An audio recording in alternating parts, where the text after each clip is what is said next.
Everyone dreams of living an uncommon life, and the best asset you have to achieve your dreams is you. Welcome to the Uncommon Wealth Podcast. We're going to introduce you to people who are living uncommonly. We're also going to give you some tools and strategies for building wealth and for pursuing an uncommon path that is uniquely right for you. Hello and welcome everybody to another episode of the Uncommon Wealth Podcast, where I'm your host, Philip Ramsey. And I'm Aaron Kramer. Thanks for tuning in to another podcast. I can't wait for this one. This is one that I've been trying to get on for quite some time. Yes, you have. I know. And at the end of the day, Aaron and I are financial advisors that believe that you are your best asset. What does that mean? Yeah, that's true. I always say that. What does that mean? It means that we really think that you are your best asset, and to invest in what your passions are, what you get excited about, is the key to your success and happiness.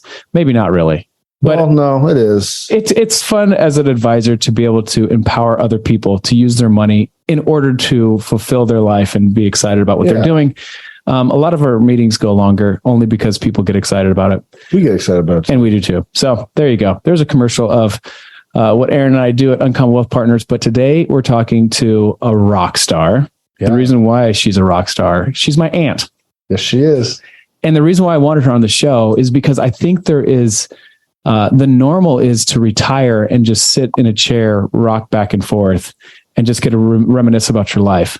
That is the exact opposite of an uncommon person. And that's why we want Rayma on the show. Rayma, welcome to the show. Rayma Dinnen. Thank you, guys.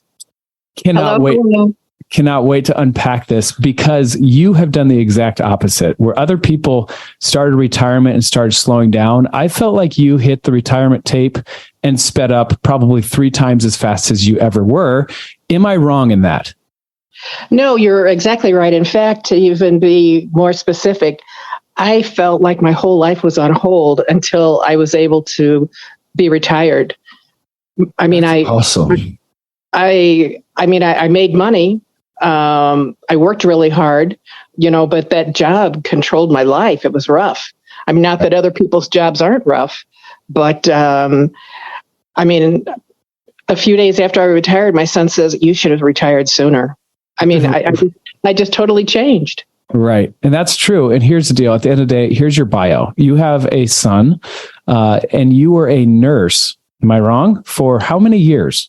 I was an emergency room nurse at a level 1 trauma center for 5 million years. I don't even know how many years. That's right. In Chicago. And there's there's TV shows about this. So you were in the throes of it.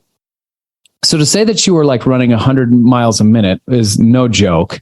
And just dealing with the bureaucracy of hospitals and all that stuff, like, it was a tough job. But here's the deal. At the end of the day, like, this a podcast is not only about you, but it's also about your faith. And so if you're not a faithful person, if you don't have anything of it, you might want to skip this podcast. But I'm telling you, there is some gold in here, because one thing that I really want to highlight for you, Rayma, is your testimony and your walk and your journey of your faith.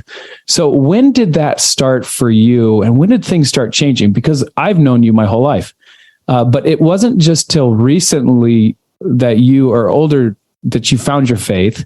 Yeah. And I think that is what catapulted you into looking at life in a different way. Am I wrong? No, you're exactly right. I had accepted Christ 40 some years ago. But the church I was attending wasn't feeling right for me. I went on a spiritual journey talking to 5 million people about, their religion, their beliefs, and I landed on New Age for I don't know how many years. And I don't even remember. I guess I do remember, how I got out of it, because I was kind of popular and had, I was in Reiki, and I was a Reiki master teacher for 20 some years. I had quite a following, et cetera. But then when my stepfather died, I had met your mom and dad in Des Moines. We were sitting at a restaurant, having dinner, and I was watching and listening to Chris and Phil. And I got this whisper, and it's time for you to have a church family again. Wow. I mean, I'm going to get emotional, but anyway, so, my stepfather had passed. We got his apartment all cleaned out, came back home. And that weekend I walked into Willow Creek in South Barrington. I texted Phil and I says, guess where do you think I am? And he says, I don't know, Lake Geneva. I don't know what you're doing. And I says, I am in Willow Creek. And I'm sure that their mouths dropped open because they had been concerned about my spiritual walk for quite a while with this Reiki stuff. And so literally from that day, I mean, I immediately went to a welcome dinner afterwards and I had some leadership training there. I mean, God like put my life pedal to the metal as far as my spiritual walk goes. And that's when it started. And that was like, just very shortly after I retired. Yes. So how old were you when you retired? Now that's a tough question. I retired like a year or so before I had to, or before I could. Right. So I think, 65 or 66, something like that. And then how old are you currently? I will be 74 in September. I love it. Okay. So hold on. Let's talk about this new age thing, because I think some of our listeners don't know what that is. What's Reiki? I don't know. Yeah. Reiki, new age, this stuff. Yeah. It's I'm quoting here, it's called spiritually guided life force energy. It's like hands-on healing, but it has nothing to do with Jesus.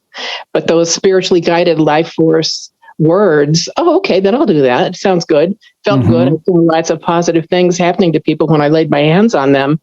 But there is no Jesus in that. And once I learned that, I stopped, my relationship with Reiki ended. Wow. And, your journey with faith started around 64. Let's just say, like, you're true, like, we're going to go in. Yeah. And then, so what made you go to Willow Creek? Because this was before, if anybody knows anything about Willow Creek and Bill Hybel, this was before any of that kind of came out. Right. And so Willow Creek, I mean, was a church. And when I say like a church, it was a mega church. Yeah. It was doing some amazing things. Like they had a dentist office in the church. Oh, wow. They had a mechanic's garage in the church. Crazy. They had lawyers in the church. They had a thrift shop in the church. Like, I mean, it was mega. Oh, I'm saying mega in Chicago, heart of Chicago. They helped and they helped a lot of people. And their big thing was about leadership. I remember Rayma and I actually went to a conference. What was that conference called, Rayma? It's their annual leadership conference. Leadership Summit. Yeah. Summit, right. Yeah. Yep. And it was awesome. We got to kind of hang out with some of the church leadership. A lot was going on. So what made you go to Willow Creek?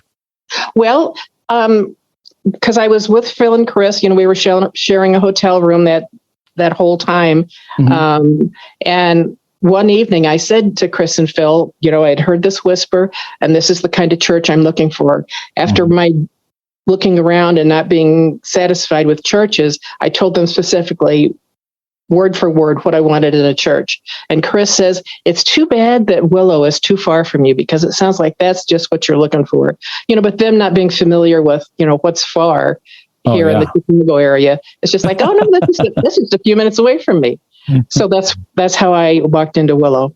Yeah, kind of an intimidating church, though, to go in. And the cool thing that Willow Creek did was they had section leaders. I remember this, right, Rayma? Yeah. So that depending on where you sat, because normally when you go back to a church, you kind of sit in the general vicinity of where you always sit, which I think was brilliant. And they understood that. So they had like these individuals that would kind of figure out who the new people were that were sitting down. And then they would kind of go and introduce themselves, make them feel welcome, maybe take them out to coffee, like pretty neat thing. Yeah. And that's how you start getting plugged in. But not only is it intimidating because it's 1,000 person attended church every week, but so it was neat to see how God like really wrapped his arms around you in that time. And I remember just like talking to you every time I talk to you, Rayma, from then on, I'm like, every time I talk to Rayma, I'm encouraged. And I feel like she points me towards the gospel even more. So it is so cool to see somebody's lives transform after they get the Holy Spirit on fire for the Lord. And Rayma, you are no exception. I would say you're almost like, you're almost running faster, which is even more encouraging to me. Yeah.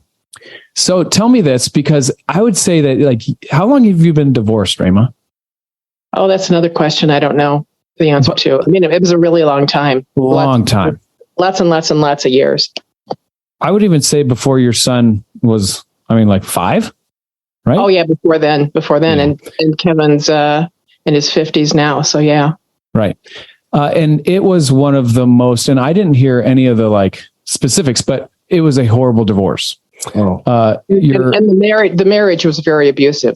Yes. And then afterwards, like he put sugar in her tank to like ruin her car. What? Yeah, like just ridiculous stuff. And that was like maybe the tip of the iceberg of how horrible this was. Wow. He did that a whole bunch of times. Right. And so after you now have a personal relationship with Jesus, what was one thing that you were convicted of? Because this story has to be told. I don't care if we get anything else out, Rayma. We are talking about this. This is amazing. Well, he had a really unhealthy lifestyle, and he ended up with liver cancer and a bunch of other stuff. And my son called me one day and he said, and my ex was always manipulative, wanting me to come back to him and so Kevin says, this is the real deal now. He really is dying and he would like you to call him. And I says, I'm sorry, I just cannot.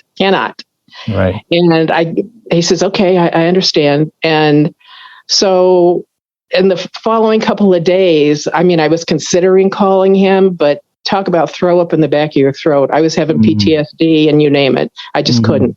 And then all of a sudden, one day I was putting up the Christmas tree and I guess I was convicted. You have to call him.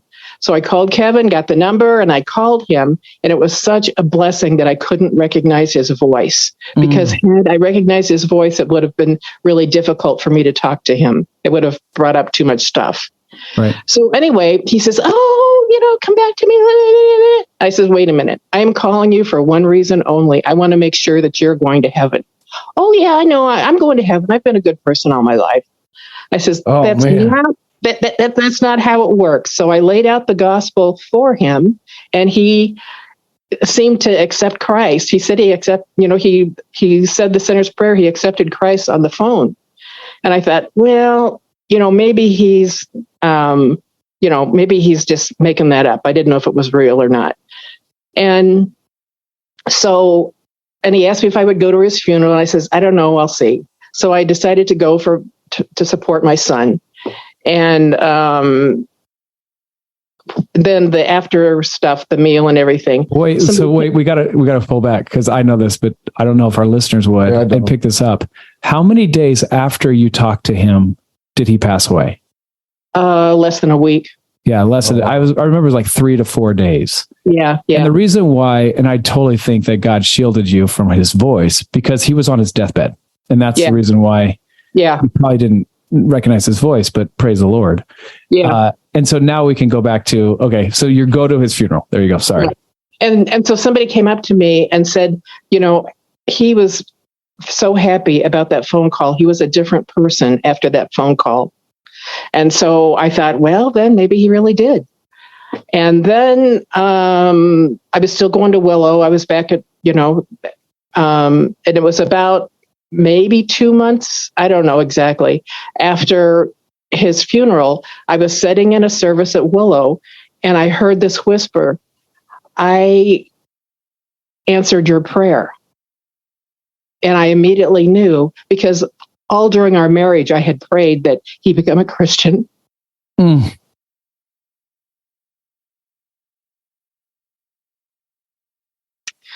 So there it is. Isn't that amazing? That's awesome. And so here's what a cool thing, because out of all the people that you would think that you would want to share the gospel with and make sure that he has an eternity in heaven, would have been that individual. Am I wrong? No, you're correct. And yet you did. It just gives me goosebumps thinking about it. Like, thinking about all the wrong and hard times that he put you through. And yet you were like, nope, there's one reason I want to call you.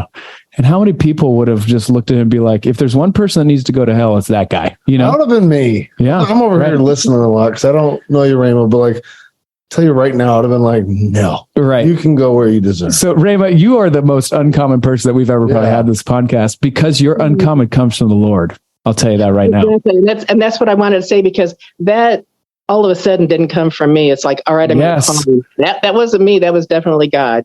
Yes. But you were obedient into what God was asking you to do. True. Yeah.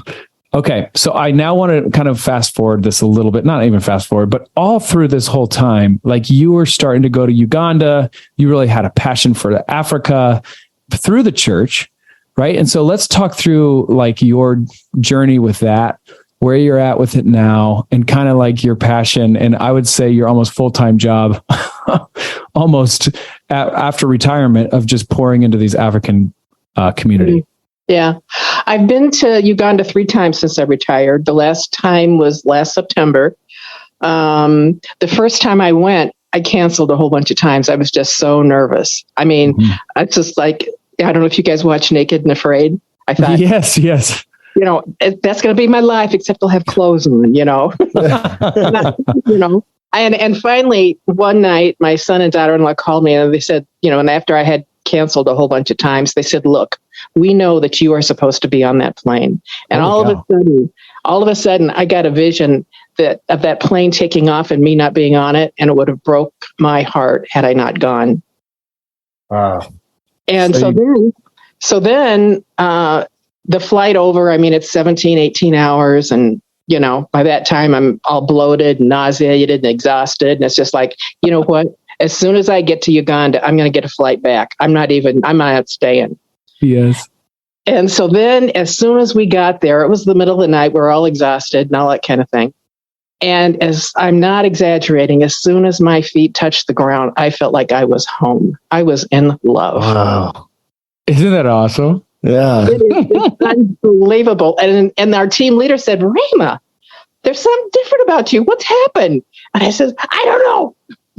I mean, I was in love. I was even thinking about moving there the first night. I mean, that's crazy. I was crazy. And I still am crazy every time I'm there. I just love it. I'm supporting some kids, through high school and college, and one through nurses training, and one with a bachelor's in business. I mean, giving people a hand up instead of a hand out. I mean, literally, Uganda is my second home. Wow. That's so cool. Wow. I remember listening to you talk about Uganda the first time. And I mean, you couldn't get 2 words in edgewise. I mean, amazing. And your pictures, like, you just look like you were glowing just with these kids, and just like what God was doing through these kids, what God was doing through you. And like, all you had to do is say yes. Yeah. And a horrible flight, but still said yes. And then not only did you do it once, you've done it 2 other times after that. Yeah. And I led the team this last time. Never in my wildest dream would I have imagined that Rayma Jean's going to be leading the team in Uganda. I mean, that was unbelievable. And everyone that had known me, from the first time, commented. I mean, I had so many compliments about how I had grown spiritually and how well I led the team. And it was all God. I'm an old lady, I got the back pain, one thing and another. And when I was asked to go this third time, much less lead, it's just like, God, I don't even know. I mean, my back, what about my back? Yeah. And I am not exaggerating. For 2 weeks after I said that prayer, I didn't have any back pain. So I went. Wow. I'm just over here and like amazed. And like, you're hearing all this. Right. So you get to like interact. I'm just like over here, like in awe. Yes. Well, so now I want to go through this because like Rayma, like you were running hard. And I mean, like when I say hard, like you could only probably imagine as a listener of how much like just prepping for an international trip is one thing, just prepping for the flight even, but then now preparing a team for that at 73. Like, you got to be honest with you kind of burnt out. Is that not like your body was just like, I can't take it anymore. And you're just kind of on the tail end of coming back up of that. But I do want to talk about that because I think as as we kind of age and as we get retirement, I think it's such a perfect opportunity to then pour into other people, which you have done, Rayma, and done it well. So well done, good and faithful servant. But at some point, your body is telling you something. And either take the signs or the signs are going to get you. And that's kind of what happened to you. So I wanted to kind of talk about your recent kind of health stint and maybe kind of what your realization was after that and kind of where you're at currently. Yeah. Because when I was getting ready, with the planning and all that stuff with this third trip, I had started a senior ministry and was leading that, and we had quite a bit going on then. And then I'm on another team. It's a healing prayer team at church, plus planning this trip. That it was a lot. And I've pushed myself, 12, 16-hour shifts in the emergency room, all of that craziness, push. And so about a year ago or a little less, I was introduced to a functional doctor. I had never heard the word. And so I started going to him. I got this whisper. The woman that was going to him and told me about him said, she was just talking about him and that kind of thing. And I got this whisper, go so that you can serve others better. And now, end of April is when I started getting all of these I got a viral muscle inflammation, and it's led to some decreased vision, and my ears are a mess, and one thing and another. And he said to me, when you came to me, your body was just about ready to crash. And I did really well for months and months, but then, I just continued to push myself, as I just told you. And so then this happened. He says, I have pushed my body for too long, too much. Wow. So, I've stepped down from leading the senior ministry. Somebody else wonderful is leading it. And, I'm just doing the healing ministry. And, it's been quite an effort for me to say, no, don't do that. Yeah. It's still an issue for me. And I've learned part of my reason for running like crazy is to prove that I'm not old, but it's time to accept I am getting there, right. And live appropriately, to honor God. I love the fact that you're like 74 and I'm getting there. Yes. You can tell you're related to my father. And if you know my father, listeners, you know what we're talking about here. I do think there's a lot of that though too. And so saying no isn't easy. So how have you transitioned kind of this new season? Are you energized? Are you excited? Are you nervous? Because I think I would be nervous if I were you. Like, one speed and it's full throttle. And I do think that God's gifted you with leadership skills. Like even when you were doing this new age stuff, leader, people kind of looked at you in this leadership capacity, and nothing's really changed. I think God's blessed you in that way. So I think the new kind of challenge, I think, is how do you lead in a healthy position? And sometimes it is just to say no, which is not easy for me or you, right? Like it's just it's a challenge, but I think that it can be done, and I think God can be honored in it. So I'm learning to be more calm. Because I've had this vision of, instead of being a leader with their head cut off, running on a hamster wheel, I want to be a really good listener. And, with that comes some calmness, and just continuing to, my walk with Christ to be more and more and more, for him to transition me into the leader that he wants me to be, and through that practice, through that, constant communication with him, it's happening, but it's just, I still have to say, Rayma, what did you say yes to? No. That's so true. So true. I got to ask, I know Philip knows you, all that, but like, I'm always fascinated to hear. So you being a nurse in the Trauma 1 department in Chicago, I know you weren't like a big believer at that time, but like looking back at that time, all the trials that you had to go through to prep you for this stage in your life, like, what do you think those were if you've ever thought about it? Yeah, being a ER nurse in a tough ER, it was a good fit for me because my mom and grandma were tough, hard women. And that's how I, learned to be so, like a warrior. I can take care of anything. I can do anything. So that it's a plus and it's a negative. At the time, I didn't learn to, love myself more and take care of myself more. But so now I'm learning it on the tail end, because if there's something tough that needs to be done, I can do it. Like I have to do it. I have to complement that now with loving myself at the same time and taking care of myself as God wants me to. I'm still in school for that one. Yeah. But do you think seeing all those like horrific things as a nurse, did it? I mean, to me, I'm thinking you're like, oh my gosh, how did you get through that not being super close to Christ? But do you think it kept you like, I mean, I could see the other side too, though. Like, how do these horrible things keep on happening? And then you're telling me that there's a God out there that can prevent this. So like, how do you think that played a role? Well, I would be really tired, really exhausted, and I would just say my prayers before I went to work and say, God, I'm gonna stay focused on you this time. And 5 minutes in, some horrible thing was happening, and I had to run down the hall, and I wasn't able to stay in touch with him during that. And if I could go back now with my walk with him now, I'd like to think that I could. But it was just so hard to not be a stronger Christian and running around, does that make sense? Yeah, that makes sense. Yeah. Here's a question, Rayma. What would you say to your younger self, like 30 years ago? What would you say to yourself then, now that you know the experience that you have now?